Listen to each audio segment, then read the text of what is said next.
Evolution सिर्फ एक theory है या फैक्ट है? हमारे सबसे पुराने पूर्वज एक्चुअली में आए कहां से? हेलो दोस्तों, आज से करीब 4 बिलियन साल पहले लाइफ की शुरुआत होती है धरती पे। बिलियंस ऑफ ईयर्स एवोल्यूशन के बाद अन्य प्रकार के प्लांट्स और एनिमल स्पीशीज उभर कर आती है। ये सारे पेड़ पौधे, जानवर और जीव जो आप देखते हैं आज के दिन, ये सब आए हैं एवोल्यूशन के चलते। इनमें से एक स्पीशीज होती है होमो सैपियंस यानी इंसान। लेकिन सवाल ये उठता है कि अगर इंसान बंदरों से आया तो आज के दिन हमें बंदर क्यों देखने को मिलते हैं? ये सारे बंदर, चिंपांजीज और गोरिल्लास, ये सब इंसान में इवॉल्व क्यों नहीं हो जाते? ऐसा सवाल अक्सर उठाया जाता है लोगों के द्वारा। कुछ लोग तो एवोल्यूशन को ही नकार देते हैं, कहते हैं ये झूठ है। आखिर कितनी सच्चाई है एवोल्यूशन की इस थ्योरी में? ये थ्योरी है या फैक्ट है? और कैसे ये अलग अलग प्रकार के जीव इवॉल्व हुए? आइए जानते हैं आज की इस वीडियो।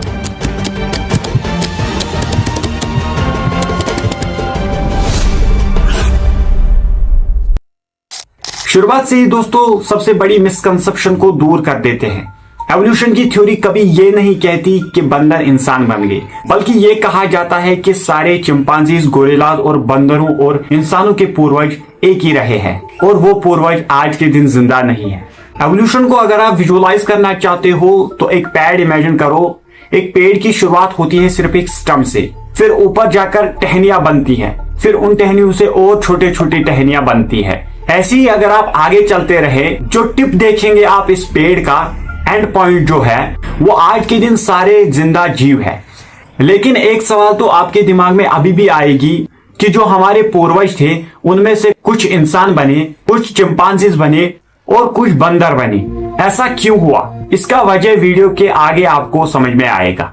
सन 1859 में चार्ल्स डार्विन ने अपनी एक ऐतिहासिक किताब लिखी थी on the origin of species. इस किताब में उन्होंने थ्योरी ऑफ नेचुरल सिलेक्शन के बारे में बात की थी। थ्योरी ऑफ नेचुरल सिलेक्शन सुनकर आपको लगेगा कि कोई मिस्टिकल सी चीज होने लग रही है, लेकिन ऐसा कुछ नहीं है। बड़ा सिंपल सा फंडा है।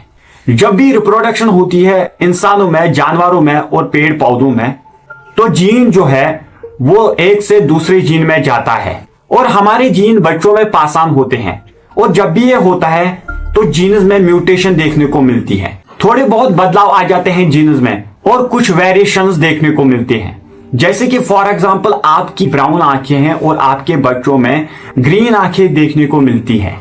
इसका मतलब है कि अचानक से म्यूटेशन आ गई है जीन्स में, आंखों के कलर देने वाले जीन्स में।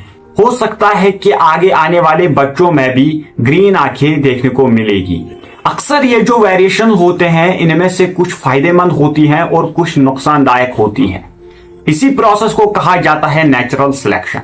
फॉर एग्जाम्पल मान लो एक मेंढक है जो ब्राउन कलर की है, जो जंगल में रहती है। इसके पास बच्चे हैं जिनमें से 4 ब्राउन कलर की हैं और एक ग्रीन कलर की है। ये ग्रीन कलर की मेंढक अच्छे से मैच करती है अपने आप को ग्रीन कलर के पेड़ पौधों के साथ। इसके चलते इसको एक एडवांटेज मिलता है। एक दिन एक सांप आकर ब्राउन कलर की मेंढकों को खा लेता है क्योंकि वो आसानी से दिख पाते हैं। लेकिन ये ग्रीन कलर की मेंढक दिख नहीं पाती है, बच जाती है और आगे आने वाली इसकी पीढ़ियां ग्रीन कलर की होंगी।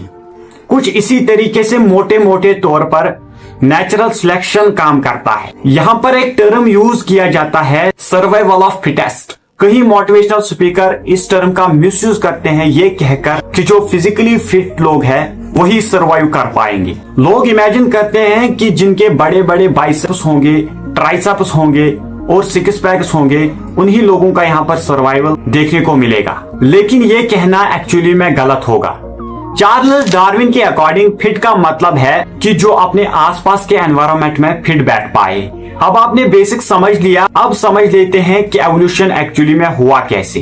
एवोल्यूशन की ट्री में अगर आप पीछे चले तो हर किसी में आपको एक कॉमन एंसेस्टर देखने को मिलेगा। कहीं बिलियन साल आगे चले तो एक खास किस्म का बैक्टीरिया उभर कर आता है एवोल्यूशन के चलते, साइनोबैक्टीरिया। ये पहला ऐसा बैक्टीरिया होता है जो फोटोसिंथेसिस कर पाता है, यानी धूप का इस्तेमाल करके एनर्जी जनरेट करना। इसमें पानी को भी एक फ्यूल की तरह इस्तेमाल किया जाता है और एंड पॉइंट निकलता है ऑक्सीजन।